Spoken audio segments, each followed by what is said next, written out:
ഇന്നത്തെ പരിപാടി എന്നാന്നറിയോ? രാവിലെ ഉണ്ടാക്കിയ നൂൽപുട്ട് അതേപടി ഇരിക്കുക. നമുക്ക് ഇത് വെച്ചിട്ട് രാവിലെ തിന്നില്ലെങ്കിൽ വൈകുന്നേരം നമ്മൾ തീറ്റിക്കും. അപ്പം അങ്ങനെയൊന്നും ഉണ്ടാക്കാവേ. ഒരു പാൻ എടുത്ത് വെച്ച് കുറച്ച് എണ്ണ ഒഴിച്ച്, നമ്മൾ എടുത്തു വെച്ചിരിക്കുന്നത് എന്നാന്നറിയോ?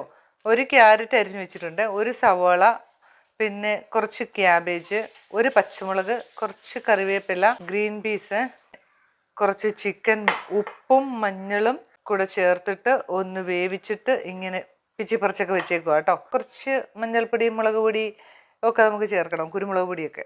നമ്മുടെ എണ്ണയൊക്കെ ചൂടായിട്ടുണ്ട്, കുറച്ച് കടുക് ഇട്ട് കൊടുക്കുക, വെജിറ്റബിൾസ് ഒക്കെ ഇട്ട് കൊടുക്കാം. വേവുള്ളത് ആദ്യം ഇടാവേ. നൂൽപുട്ടൊക്കെ ഇങ്ങനെ നമ്മളിതാ ചെറുതാക്കി ഇങ്ങനെ ഒന്ന് മുറിച്ചിടണം. ക്യാരറ്റൊക്കെ വാടിയിട്ടുണ്ടേ. ചെറുതായിട്ട് കൊത്തി അരിഞ്ഞ് വെച്ചിരിക്കുന്ന സവോളയാണ്, അതൊന്ന് ഇട്ട് കൊടുക്കുക. നമുക്കിതാ കറിവേപ്പില ഇട്ട് കൊടുക്കണം. ഒരു പച്ചമുളകാണ് ഇട്ട് കൊടുക്കുക.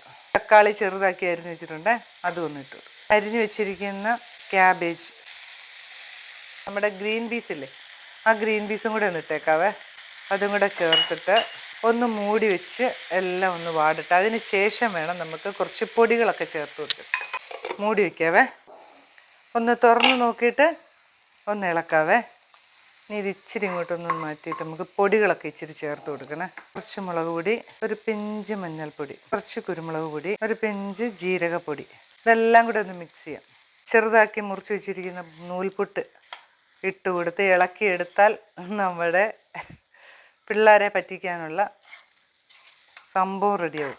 ലാസ്റ്റ് നമ്മുടെ നൂൽപുട്ടെല്ലാം കൂടെ പിച്ചി പറിച്ചത് കുറേശ്ശെ ഇട്ട് ഇളക്കി കൊടുക്കാവേ. ഇച്ചിരി കൂടെ വലിയൊരു പാത്രം വേണമായിരുന്നു. നന്നായിട്ട് മിക്സ് ചെയ്തിട്ടുണ്ട് കേട്ടോ. ഇനി 1 മിനിറ്റ് ഒന്ന് മൂടി വയ്ക്കണേ. അത് കഴിഞ്ഞിട്ട് നമുക്ക് സ്റ്റൗ ഓഫ് ചെയ്യാം. ഇത് കണ്ടോ? ഇത് കണ്ടാൽ പിള്ളേർക്ക് ആർക്കെങ്കിലും മനസ്സിലാവുമോ രാവിലെ ഉണ്ടാക്കിയ നൂൽപുട്ടാന്ന്? അപ്പം എല്ലാവരും ഇങ്ങനെ ഉണ്ടാക്കി നോക്കിയിട്ട് പിള്ളേർക്ക് കൊടുക്കണം കേട്ടോ, വലിയവർക്കും. അപ്പം രാവിലെ കഴിക്കാതെ പോകുന്നവർക്കൊക്കെ വൈകുന്നേരം ഇങ്ങനെ ഒരു ഡിഷാക്കി അങ്ങോട്ട് കൊടുക്കുക, എല്ലാവരും കഴിച്ചോളും. അപ്പം എന്തായാലും ഉണ്ടാക്കി നോക്കിയിട്ട് അഭിപ്രായം പറയണേ. പുതിയൊരു വീഡിയോ ആയിട്ട് ഞാൻ വരുന്നതായിരിക്കും. ബൈ.